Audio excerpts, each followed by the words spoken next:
मुस्तनसर हुसैन तारड़ से।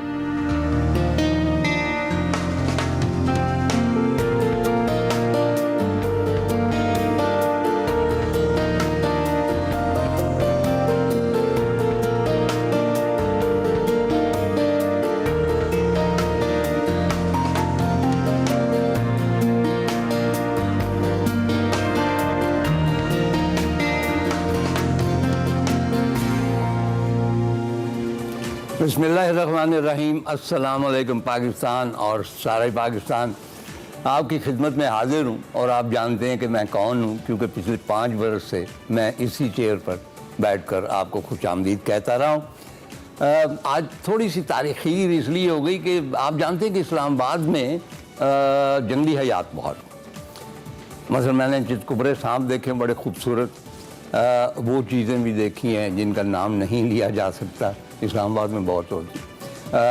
आज रास्ते में मैंने एक सिल्वर फॉक्स देखी, यानी आप इमेजिन नहीं कर सकते कि वो कितनी खूबसूरत थी। लोमड़ियाँ आमतौर पे चालाक होती हैं लेकिन वो खूबसूरत भी होती हैं, और हर किस्म की लोमड़ियाँ, और ये सिल्वर रंग की थी। तो थोड़ी देर ठहर के मैंने उसको देखा, इसलिए थोड़ी सी ताख़ीर हो गई। ख़वातीन व हज़रात, आप शायद थोड़े से हैरान हो रहे होंगे कि मेरे बाल काले हुआ करते थे, मैं नौजवान हुआ करता था, और आज ये चेहरा भी कदरे बूढ़ा हो चुका है और बाल भी सफ़ेद हो चुके हैं। तो इसकी वजह ये है कि उस मॉर्निंग ट्रांसमिशन में और इस मॉर्निंग ट्रांसमिशन में 30 बरस का फासला है, और ये फासले तय करते करते हम बूढ़े हो गए हैं। लेकिन कहा जाता है कि इस तरह तो होता है इस तरह के कामों में। आज मैं लाहौर में हूँ, और लाहौर में भी जंगली हयात की कमी नहीं है। मैं उसको पॉइंट आउट नहीं करना चाहता, वरना ये सेंसर कर देंगे। तो आज मॉर्निंग ट्रांसमिशन जो है एक्सप्रेस की, एस्प्रेसो, इसकी पहली सालगिरह है। आप जानते हैं कि मैं एक मुद्दत से, सिवाय जो किताबों का तबसरा होता है, मैं किसी चैनल पे नहीं गया। बहुत अरसा हुआ कि मैं किसी भी चैनल पर इंटरव्यू के लिए गया हूँ। लेकिन आज ख़ुसूसी तौर पे एक मैं वक़ार के लिए आया हूँ, इसका मैं शुक्रगुज़ार हूँ, क्योंकि ये किताबों के ऊपर जो मैं तो सरसरी गुफ्तगू करता हूँ, लेकिन इसको सजाता ये है, यानी मेरे लफ्ज़ होते हैं, उनको ये जिस तरह डॉक्यूमेंट्री के तौर पे पेश करता है, मैं इसका शुक्रिया अदा करता हूँ। और दूसरी बात यह है कि मैं हमेशा कहता हूँ कि सफ़रनामा निगार बहुत खुशकिस्मत होता है, नावल निगार भी, क्योंकि एक सफ़र तो उसने किया होता है ना 7-8 रोज़ में, और जब वो लिखने बैठता है तो 6-7 माह लगते हैं, और वो 6-7 माह वो उस सफ़र में गुजारता है, वो रीलिव करता है। मसलन जब मैंने गारे हिरा में एक रात लिखी, तो एक रात थी ना, लेकिन लिखते हुए मैं 6 महीने गारे हिरा में रहा। ये 2 तजर्बे हैं, पहला एक ओरिजिनल सफ़र, फिर लिखने का सफ़र। लेकिन अब मुझे एहसास हुआ है कि एक तीसरा सफ़र भी है, जो एक्सप्रेस के हवाले से मैंने किया। मेरी किताबों के हवाले से जो प्रोग्राम यहाँ पे हुए, मैंने एक मरतबा फिर उन तमाम जो सफ़र थे, जो दीवानगी थी, जो अशतुफ्तगी थी, जो जुनून था, वो सारा कुछ मैंने फिर रीलिव किया, और एक मरतबा फिर वो सारे सफ़र किए। मैं इनका शुक्रगुज़ार हूँ। और आप शायद इन्हें जानते हो, ये जो कपल बैठा हुआ है, इमरान है और अरमला है, मैं इनके लिए भी यहाँ पे हाज़िर हुआ हूँ, और इनको मुबारकबाद देने के लिए। सर बहुत शुक्रिया। क्योंकि मैं कोई दावे नहीं करता, एक दावा मैं करता हूँ कि मॉर्निंग ट्रांसमिशन को मैं जानता हूँ कि ये क्या बला है। ये कोई आसान चीज़ नहीं है, ये एक बहुत बड़ी बला है, और ये आपको खा भी सकती है। इसकी शोहरत आपको खा सकती है, इसकी मोनोटनी आपको खा सकती है, इसकी रेगुलरिटी आपको खा सकती है, और जाहिर है कि लोगों का हसद शोहरत के हवाले से वो भी आपको खा सकता है। लेकिन आपने इन सब चीज़ों को अवॉइड किया, और जिस तरह आपने अपने आप को संभाले रखा, और जिस तरह मुख्तलिफ जो सब्जेक्ट्स हैं, मॉर्निंग ट्रांसमिशन को मैंने बुला इसलिए कहा कि मुख्तलिफ लोग आते हैं आपके सामने, मुख्तलिफ पेशों के आते हैं, मुख्तलिफ तबीयतों के आते हैं, उनकी नफ्सियात मुख्तलिफ होती है, उनको उनके मुताबिक ट्रीट करना ये बहुत मुश्किल काम था। मेरे पास वो कहते हैं ना कि फ़कीर के पास और तो कुछ नहीं होता, सिवाय भीख होती, और वो ही तकसीम कर सकता है। और वो भीख मेरे पास जो है क्रिएटिविटी की है। ये मेरी किताब है जो अब आई है। और मेरा जी तो ये चाहता था कि तमाम किताबें आपकी खिदमत में आज सालगिरह के मौके पे पेश करूं, लेकिन वो 70 से ज़्यादा हैं। मुझे उनके नाम भी नहीं याद। मैं कहा करता हूं कि मैं उस शेख की तरह हूं जो बच्चे तो पैदा करता है उनके नाम नहीं याद रखता। तो वो 70 किताबें लाने के लिए 2 खच्चर दरकार थे और मैं एक ही था। तो इसलिए मैं अपनी ताज़ा तरीन किताब जो है क्यूबा कहानी, वो मैं आपके लिए लाया हूँ। बहुत शुक्रिया sir. Thank you very much. ये और ये आपकी बर्थडे के हवाले से है। इसके ऊपर मैं बाद में साइन भी कर दूंगा। बहुत शुक्रिया सर। मेरा ख्याल है कि मैं बहुत बोल चुका, अब बोलने की बारी है इमरान की और अरमला की। और मेरा शुक्रिया ना अदा कीजिएगा, मैं अपनी मर्ज़ी से आया हूँ, मैं किसी फोर्स से नहीं आया। ये मेरे दिल की एक चाहत थी कि मैं यहाँ पे मौजूद। बस जब आप बोल रहे हैं तो हमारा दिल नहीं कर रहा कि हम बीच में इंटरप्ट करें। हमें इतना अच्छा लग रहा है आपको सुनना। वैसे तो ऑब्वियसली हमारे लिए ऑनर की बात है कि आप, वैसे हम आपको सेगमेंट की शक्ल में अपने टीवी स्क्रीन पर देखते, लेकिन आज आप हमारे सेट पर आए हैं। अच्छा, ये आप ये कहना चाहती हैं कि आज आपको लाइव देख? बिल्कुल लाइव पे। अच्छा, मेरे अक्सर ये होता है कि कोई जो होता है पढ़ने वाला, तो वो एक्साइटेड हो जाता है आपको देखो ना। इट्स नेचुरल कि जिस शख्स ने 30-40 साल से आपको पढ़ा है और एकदम किसी महफिल में, किसी लिटरेरी फेस्टिवल में कहीं उससे मुलाकात हो जाती तो उसको समझ नहीं आती कि मैं क्या कहूँ। तो मसलन एक साहब मुझे कहने लगे कि सर मैं आपके सफ़रनामे पढ़ता रहा और मेरी बड़ी ख्वाहिश है, आपने सब सफ़रनामे लिखे, मेरी बड़ी ख्वाहिश है कि आप कभी सफ़र आखिरत करें और उसके बारे में सफ़रनामा। अब उसने एक मोहब्बत से कहा है, इट डिडंट मीन इट।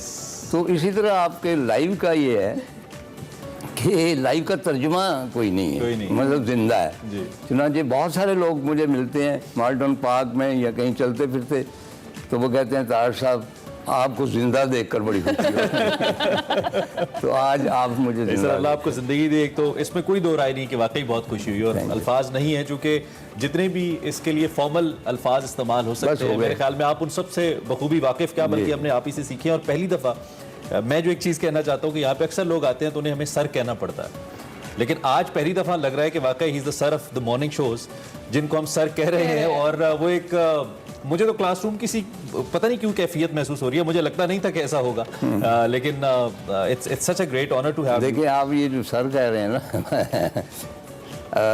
जिस तरह एक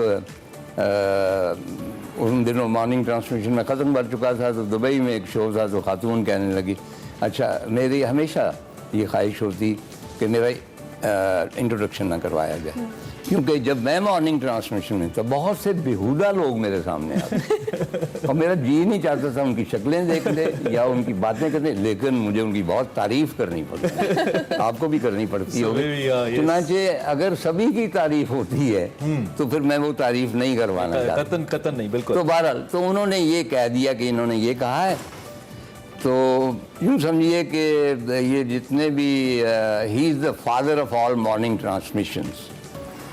तो मैंने कहा बीवी बात ये है कि ये मॉर्निंग ट्रांसमिशन के जितने बच्चे हैं इन दिनों और कुर्बल कर रहे हैं ना, पंजाबी का लफ्ज़ है, I hope you know it. जी जी श्योर। तो इनमें से 2-4 तो मेरे हैं, बाकी पता नहीं किस।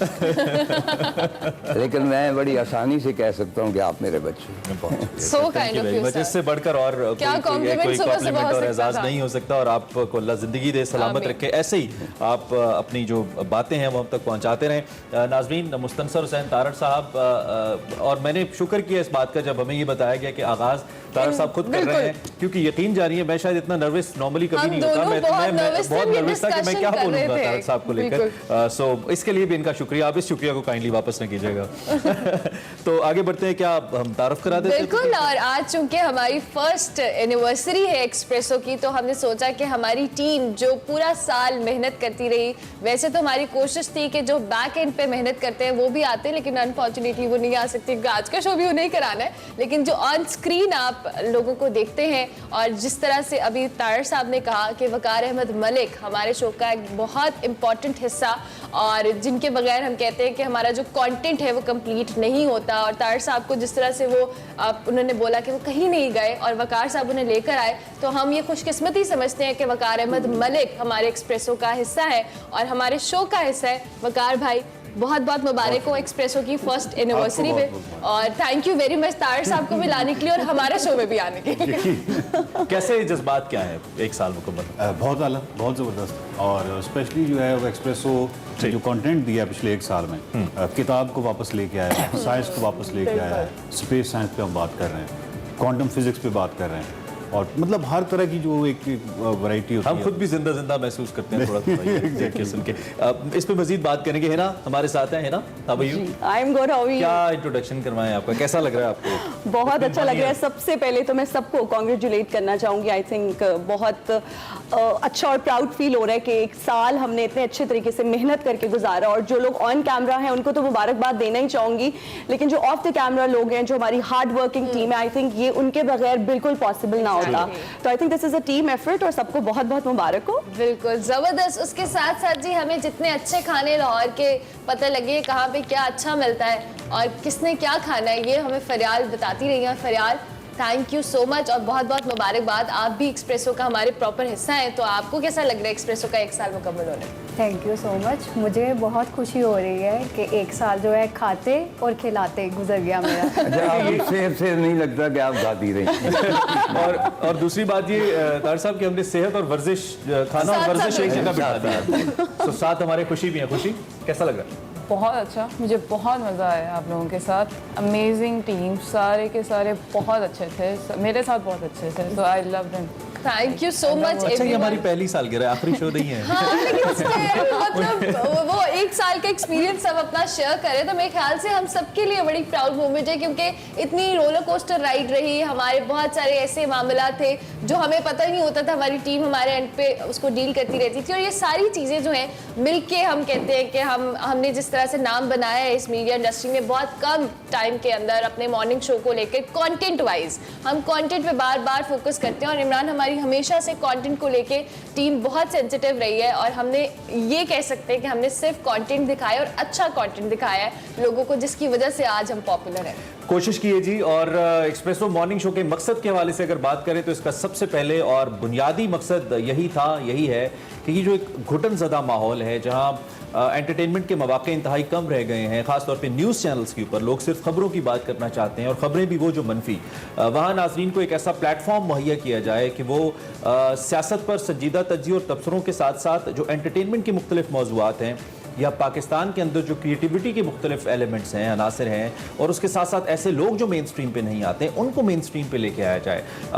यकीनी तौर पे आपके ताउन से हमें ऐसा लगता है कि अब तक हमने ये सफ़र ठीक किया है, अच्छा किया है, और आपके ताउन से ही एक्सप्रेसो ने आज एक साल भी मुकम्मल किया है, कामयाबियाँ समेटी हैं, और यकीनी तौर पर हम ये कह सकते हैं कि इस वक्त मेन स्ट्रीम का मीडिया शो, और मैं सिर्फ इसलिए नहीं कह रहा कि मैं इस सेट के ऊपर बैठा हूँ, I am a regular viewer of almost all morning shows जितने इस वक्त होते हैं, और मैं कोशिश करता हूँ कि अपनी गलतियों से सीखूँ और उनकी बेहतरियों को अडॉप्ट किया जाए, वो क्या कर रहे हैं। लेकिन बहुत कम ऐसा मौका होता है कि एहसास होता है कि ये वहाँ हुआ तो यहाँ क्यों नहीं हुआ। अल्हम्दुलिल्लाह जो कुछ हमने किया उस पर काफ़ी हद तक मैं अपने आप को मुतमईन समझता हूँ, यकीनी तौर पर पूरी टीम भी होगी। हमने इस प्रोग्राम के मवाद को कोशिश की कि हल्का रखें, मुख्तसर रखें, ताकि नाज़रीन इसे चलते फिरते स्कूल दफातर जाते हुए भी देख सकें, और एक साल के सफ़र के दौरान हम अगर इस इनफरादियत की बात करते हैं जो एक्सप्रेसो ने रखी है, हमने यकीनी तौर पे अवॉइड किया कि ये जो माइंड स्टॉर्मिंग है, ये जो सनसनी है, इसके बजाय जो ताज़ा तरीन कौमी बैनुल-अक़वामी खबरें हैं, इस पर मुल्क के नामवर तज्ज़ियाकारों को सामने लाया जाए। और एक बड़ा तुरा इम्तियाज़ एक्सप्रेसो का रहा है कि हमने बैनुल-अक़वामी सतह पर जो पाकिस्तान का नाम रोशन कर रहे हैं, जिनको उमूमी तौर पर हमारे मेन स्ट्रीम मीडिया के ऊपर नहीं लाया जाता, हमने कोशिश की कि हम उनका तारुफ भी आपसे कराएं। बिल्कुल, उसके साथ साथ हम पाकिस्तान के उन तारीखी मकामात की बात करें जो आप लोग जानते थे लेकिन उसकी हिस्ट्री आपको नहीं पता थी, उससे हमने आपको रोशनास करवाया। कभी किसी ने जो नहीं देखा, पाकिस्तान में सियाहत के फ़रोग के लिए हमने एक बहुत इंपॉर्टेंट कोशिश की, और उसमें हमारे वकार अहमद मलिक साहब का एक सेगमेंट भी आप देखते रहे, और हमने जो ख़वातीन को इंडिपेंडेंट बाख्तियार बनाने में हमने उनके लिए बहुत कोशिश की, और ना सिर्फ ख़वातीन के मसाइल को उजागर किया, बल्कि हम बात करें मुख्तलिफ ऐसे टॉपिक्स हैं, ऐसे मसाइल हैं जिससे ऑन स्क्रीन पब्लिक पर बात, जो पब्लिक के सामने बात करने से गुरेज किया जाता है, हमने उस पर भी डिस्कशन की। हमने आलमी सतह पर पाकिस्तान का नाम जो रोशन करने वाले लोग हैं उनसे आपकी मुलाकात बात करवाई। मतलब क्या क्या ऐसी चीजें हैं जो एक साल के जर्नी में हमने आपके साथ शेयर किया, कोशिश किया, एग्जैक्टली अपनी कोशिश की, और इस कोशिश में पूरी टीम का हिस्सा है। जितने लोग ऑन कैमरा हैं उतने ही लोग ऑफ कैमरा भी हैं, और उनकी मोटिवेशन, उनकी एफर्ट के बगैर ऑब्वियसली ये मुमकिन नहीं था।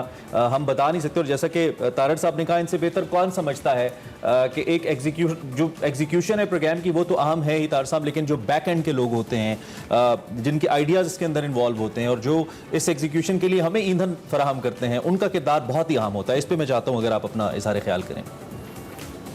आपने इतनी लंबी तकरीर की है कि मैं भूल गया हूं कि मैंने इजहार ख्याल किया। जैसा कि मैंने पहले अर्ज किया है कि बुनियादी जो रीढ़ की हड्डी होती है वो एंकर्स होते हैं, और उनको ताकत पहुंचाने वाले पीछे होते हैं। क्योंकि फॉर्चुनेटली या अनफॉर्चुनेटली मुझे स्क्रिप्ट लिखने की ज़रूरत नहीं होती थी कभी भी, लेकिन एक बात मैं अर्ज कर देना चाहता हूँ कि मुझे तकरीबन 4-5 साल हो गए थे ट्रांसलेशन करते डेली। तो एक नए साहब आए तो उन्होंने कहा कि तारड़ साहब अब तो आपको इतनी प्रैक्टिस हो गई होगी कि आप बैठते होंगे और आप ट्रांसलेशन शुरू कर देते होंगे, आपको किसी तैयारी की ज़रूरत नहीं है। तो मैंने कहा कि मैं एक अर्ज़ करता हूँ कि ट्रांसमिशन के पहले दिन जितनी मैंने तैयारी की थी, आज उसके 1000वें दिन भी उतनी ही तैयारी के साथ। तो आपको मेंटली प्रिपेयर होना चाहिए। ये नहीं है कि स्क्रिप्ट के ऊपर से पढ़ रहे हैं, लेकिन आपको तमाम प्रोग्राम्स के बारे में रिसर्च करनी चाहिए और मेहनत करनी चाहिए और मशक्क़त करनी चाहिए। और सबसे ज़रूरी बात जो मुझसे पूछी जाती, क्योंकि उन दिनों एक गैलप शो हुआ तो उसमें 2 साल मुसलसल मैंने टॉप किया as the most popular personality in Pakistan. Obviously एक ही चैनल था, एक ही मैं था, तो मैंने होना ही था। और तीसरे नंबर पे बहुत सारे, मतलब हमारे खान साहब तीसरे नंबर पे थे, अब वो माशाल्लाह अव्वल नंबर पे हैं। मैंने खुशी है इस बात की। तो वो किस तरह है, वो इस तरह है कि ये जो कैमरा है आपके सामने, ये सिर्फ एक कैमरा नहीं है, बेजान कैमरा नहीं है, ये एक जिंदा हकीकत है। और इसके पीछे 20 करोड़ आवाम जो हैं वो रिप्रेजेंट कर रहा हूँ 20 करोड़ को। एंड आई कैन सी कि they are sitting there. That was my concept when I was looking at the camera. I did not look at the lens, I don't see it. I saw millions and millions of Pakistani, including children or grown-up and old people. They are sitting there and watching me. I had to be talked to them. I had to be part of their family. तब आप उनके दिलों में जगह बनाते हैं और अपने क्रेडिबिलिटी आपकी होनी चाहिए। जो कुछ आप कह रहे हैं उसमें वजन होना चाहिए। ठीक है, कुछ बातें आपको करनी पड़ती हैं, लेकिन ये है कि लोग तभी आप पे ट्रस्ट करते हैं व्हेन दे नो कि you are not going to hoodwink. True that, so true. हमने ब्रेक लेनी है, इस पे ब्रेक लेते हैं। मुस्तनसर हुसैन तारड़ साहब हमारे साथ मौजूद हैं, वकार अहमद मलिक हैं, हिना हैं, फरियाल हैं और खुशी, हमारी पूरी टीम है इनफैक्ट। और थोड़ा मजीद इस एक साल के सफ़र पे बात करेंगे और साथ साथ कोशिश करेंगे कि ये जानने की कोशिश करें कि सबके लिए इसके अंदर चैलेंजिंग कौन सा फैक्टर रहा और दीगर बातें भी। ब्रेक लेते हैं, ब्रेक के बाद आते हैं। खत है आपके नाम थर सहरा से, और इन खतूत का एक खासा ये है कि इनमें खुशी भी है, खुशखबरी भी है, मायूसी भी है, और ज़िंदगी इसी चीज़ का नाम है।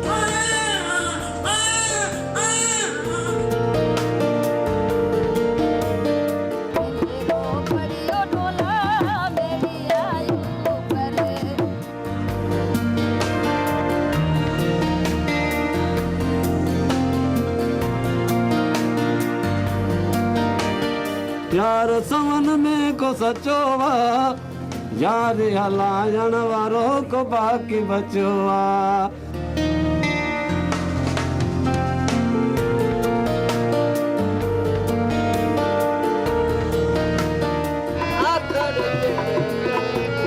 हाथ मिलेगा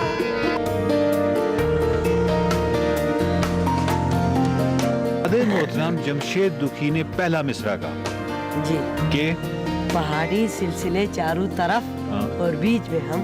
1 2 3 वाह।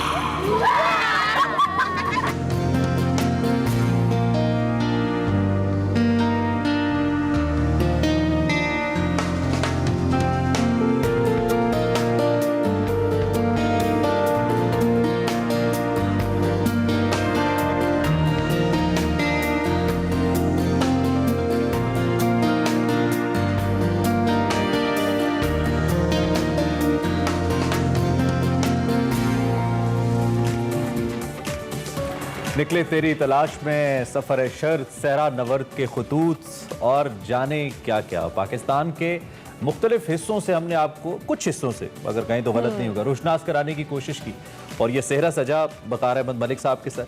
और पाकिस्तान को पाकिस्तान के टीवी शोज़ को ख़ास तौर पे हमने कोशिश किया कि एक नया रास्ता बनाएं और रास्ता बताएं उनको, और वक़ार साहब उसमें कामयाब रहे। तो हम ज़रूरी समझते हैं कि इनके इस सफ़र को लेकर ये कितना चैलेंजिंग रहा, इनसे बात करें। वक़ार भाई, first of all it's been amazing, we have been a great fan. हमारा दिल कर गया पाकिस्तान घूमने का आपको देख देख के। आप सैर पे जाते थे, हम सेट पे जेलस होते थे कि आप तो घूम फिर रहे हैं। मैं चाहता हूं कि आगाज से बात करें, चूंकि मुस्तनसर हुसैन तारड़ साहब का किसी शो के अंदर आना 30 साल से उन्होंने कहा 3 दिहाइयां नहीं आए, बहुत मुश्किल था। आपको इन्होंने ये क्रेडिट दिया और यकीनी तौर पे आपके सर है कि आपकी वजह से ही इसका हिस्सा बने। कैसा रहा, कितना चैलेंजिंग ये भी, एंड देन आपके जो सेगमेंट्स थे। अच्छा, जब हमारा शो स्टार्ट हुआ था तो उस वक्त तक अभी सेगमेंट हम डिज़ाइन कर रहे थे कि हम किस तरह के सेगमेंट्स बीच में लेके आएंगे। उसमें ये एक था कि तारड़ साहब को किस तरीके से लेके आया जाए। तो मैंने कहा ये तारड़ साहब तो इस तरह बिल्कुल भी नहीं आएंगे, मुझे पता था कि वो कभी भी टीवी पे नहीं आएंगे। उसकी एक वजह शायद ये भी है कि एक यकसानियत आ जाती है किसी भी बड़े आदमी के। आप बार बार एक ही जब सवाल करें कि अच्छा आपका पहला अफसाना कब था, या पहला नावल कब था, या आपकी शादी कब हुई, और बंदा फेडअप हो जाता है सुन के। अच्छे, कभी भी हमारे यहाँ ये रवायत वैसी बड़ी कम रही है कि राइटर जो है वो राइटर अपनी किताब के अंदर होता है और उससे ज़्यादा वो खुश नहीं होता कि अगर उसको किताब के अंदर से कोई सवाल किया जाए। इनसे सबसे ज़्यादा एक सवाल, मसलन आपने किसी ने पर्ची पकड़ा दी किसी एंकर को, खातून को, किसी को, कोई भी एंकर है उसको पर्ची पकड़ा दी और इस तरह का एक सवाल लिख दिया। सवाल क्या है? अमूमन मैं सुनता रहा हूँ कि तारड़ साहब आपकी जो सफ़रनामे है और उसमें ख़वातीन बड़ी होती हैं। अच्छा, इसका मतलब डेफिनेटली पता होता है, इसका मतलब पता चल जाता है कि इसने पढ़ा हुआ नहीं। अगर पढ़ा हुआ हो तो वो कहीं निकले तेरी तलाश में या खाना बदोश या वहाँ पे ऑफ कोर्स वो चेकिंग करते रहे और बैक पर, अदरवाइज किसी जगह पे आपको उस तरीके की कोई अबेंडेंस नजर नहीं आती। पढ़ा हुआ नहीं है ना। निकले तेरी तलाश में का ये जो सेगमेंट था, जो मेरी ख्वाहिश थी वो इस वजह से थी कि तारड़ साहब की जब इन्होंने सफ़रनामा लिखना शुरू किया तो बहुत सारे इनके जो कंटेम्प्रेरी लोग थे जिन्होंने कोई सफ़रनामा लिखा भी है, वो बाई एयर किसी जगह पे गए हैं, उस शहर में गए हैं, उस शहर की फील वील लिख के वो सफ़रनामा था। ठीक, तारड़ साहब क्योंकि बैनुल बराज़मी किस्म के सफ़र कर रहे थे, चेकिंग कर रहे थे बैग पैकर के तौर पे। अब इमरान भाई, अगर आपको कहूँ ना कि आप सिर्फ गुजरांवाला तक हुआ है तो 3-4 हैपनिंग आपकी गुजरांवाला तक हो जाएंगी, और आप अगर अच्छे ऑब्जर्वर हैं तो आप 10, 12, 15 सफ़े लिख सकते हैं। चे जाए कि तारड़ साहब ने इतने लंबे लंबे सफ़र किए, लेकिन क्योंकि हमारा रवायत ही नहीं थी इस तरह के सफ़रनामों की, तो यहाँ पे जो ड्राइंग रूम में बैठा हुआ क्रिटिक था वो ये समझता था कि इतनी हैपनिंग कैसे हो सकती है, वो कभी बाहर निकले ही नहीं तो उसको कैसे पता। मेरी ये ख्वाहिश थी कि निकले तेरी तलाश में इस तरह किया जाए कि एक तो वो हकायक, यानी वो जो लोग जिंदा हैं, बहुत सारे लोगों से हमने इंटरव्यू किया जो जिंदा है, तो उनको बीच में लाया गया। बहुत सारी ऐसी चीज़ें जो थी वो क्लियर की गई ताकि वो आइडिया हो कि भाई जब आप बाहर निकलते हैं तो ये सब कुछ होता है, तो इसमें हैरान कुन बात नहीं है। तो आई थिंक निकले तेरी तलाश में की जो असल जो उसकी खूबसूरती है या अहमियत है वो एक बहुत लंबी है। मेरा मतलब एक उसमें जो रिसर्च का कंटेंट है, ये जो आने वाला मौके है उसके लिए बहुत है। इस मौके से फ़ायदा उठाते हुए अगर मैं तारड़ साहब से यही करूं कि आपके ख्याल में इस किस्म का एक सेगमेंट जिस पे बात की गई, और ओबियसली आपने इसमें ज़रूर कुछ ना कुछ ऐसा महसूस किया जो आपको लगा कि आवाम तक पहुंचना चाहिए तो आप इसका हिस्सा बने, कितना ज़रूरी था या कितना ज़रूरी है इसके ऊपर बात किया जाना मेन स्ट्रीम टीवी शोज़ के ऊपर? अच्छा इमरान, इसमें मुझे भी, जिस तरह के मैंने पहले अर्ज़ किया कि जो कुछ मेरे अंदर था अभी तक जो शायद मैं एक्सप्लेन नहीं कर पाया था अपनी किताबों के बारे में, वो मुझे मौका मिला।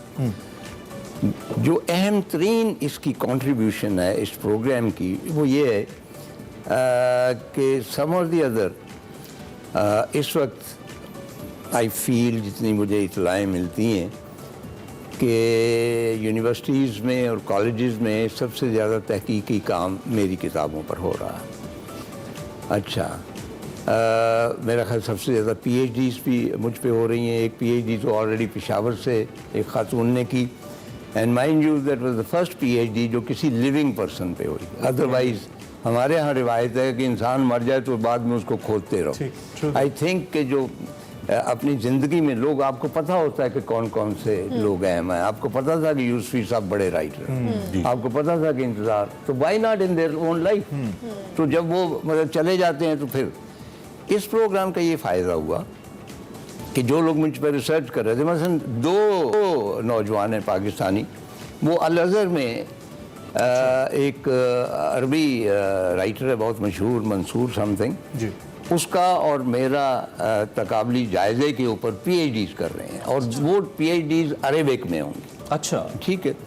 जम्मू यूनिवर्सिटी से एक स्टूडेंट है, श्रीनगर यूनिवर्सिटी से एक स्टूडेंट है, पंजाब यूनिवर्सिटी से कम 5-6 स्टूडेंट हैं जो PhDs कर रहे हैं। अब मैं अपनी ये बड़ाई नहीं बयान कर रहा, मैं इस प्रोग्राम की जो अफादियत है उसकी तरफ आता हूँ कि मुझे बड़ी मुश्किल पेश आती थी क्योंकि उनके बेशुमार सवाल थे और मतलब है कि वो मेरे पास ना इतना वक्त था ना इतनी हिम्मत थी कि मैं उनको जवाब देता। मैं ये सारे प्रोग्राम जो वकार कर रहे हैं, मैं उन सब जो स्कॉलर्स हैं जो मुझ पर तहकीक कर रहे हैं, मैं उन्हें फौरी तौर पे सबसे पहले उन्हें फॉरवर्ड करता हूँ और ये इतने हेल्पफुल साबित हो रहे हैं। अच्छा, हाँ, और उनकी अप्रिशिएशन आती है कायरा वालों से भी, ईरान में भी और यहाँ भी। और ये तो वो लोग हैं जो आपके इल्म में हैं, कई ऐसे होंगे जो आपके इल्म में नहीं होंगे, हाँ, जो इस पे काम कर रहे होंगे। चुनांचे मुझे तो ये आसानी हो गई है कि एक डॉक्यूमेंट, वीडियो डॉक्यूमेंट जो है वो मेरे हवाले से तैयार हो रहा है और ज़िंदगी का वो हिस्सा है कि जब आप चाहते हैं कि जो भी काम होने हो जाए जी, आपकी जो तारीफ होनी है हो जाए, जो बदतारीफी होनी है हो जाए, क्योंकि उसके बाद वक्त नहीं होता आपके पास। तो इन्होंने एन मौके पे ये प्रोग्राम किया है and I am really obliged. ज़बरदस्त ज़बरदस्त। ताहिर साहब से बात तो हो रही है वकारे में, क्योंकि निकले तेरी तलाश के साथ साथ सफ़र शर्ट भी करते हैं और जिस तरह से वो करते हैं और पाकिस्तान के एक पॉजिटिव इमेज को पोर्ट्रे करते हैं, हमारा तो दिल करता है कि हम भी ट्रैवल करें। ब्रेक के बाद वापस आएंगे, उनसे उनके सफ़र शर्ट के हवाले से भी उनके जो चैलेंजेस और एक्सपीरियंस था वो जाने। हिना से भी पूछेंगे कि वो मुख्तलिफ जो जगहों पे जाती हैं, फिर फरियाल से भी पूछेंगे जो मुख्तलिफ खाने वो खिलाती हैं। तो ज़रा ये हिस्सा भी एक्सप्लोर करते हैं, ब्रेक के बाद आते हैं।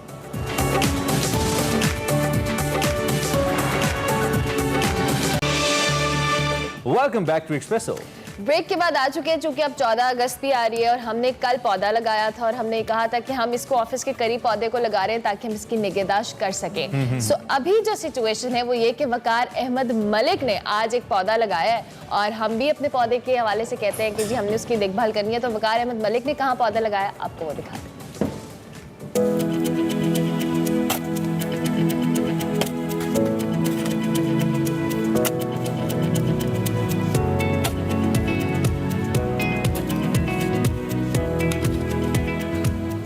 नाज़रीन, मैं इस वक्त एक कब्रिस्तान में हूँ जहाँ पे एक दरख्त लगा रहा हूँ और आपको ये बताता जाऊँ कि अमूमन जो हम वीराना देखते हैं, कोई बंजर इलाका देखते हैं, तो हम कहते हैं कि ये तो ऐसे लगता है जैसे मार्स है। हम उसको मार्स क्यों कहते हैं? उसकी वजह यह है कि जो अर्थ, प्लैनेट अर्थ है, उसकी जो बुनियादी शनाख्त है वो ब्लू प्लैनेट कहते हैं, यानी एक पानी उसकी बुनियादी शनाख्त है और दूसरी जो उसकी शनाख्त है वो दरख्त हैं। और जो दरख्त हैं इनके साथ लाइफ को अगर हम देखें टोटल में, यानी लाइफ को देखें, तो ये हमारे बहुत करीब तरीन है कार्बन की वजह से। और ये हमारे लिए पूरी हमारी जो लाइफ है उसका एक पूरा सपोर्ट सिस्टम है। ये हमें सपोर्ट करते हैं, और न सिर्फ ऑक्सीजन की सूरत में बल्कि ये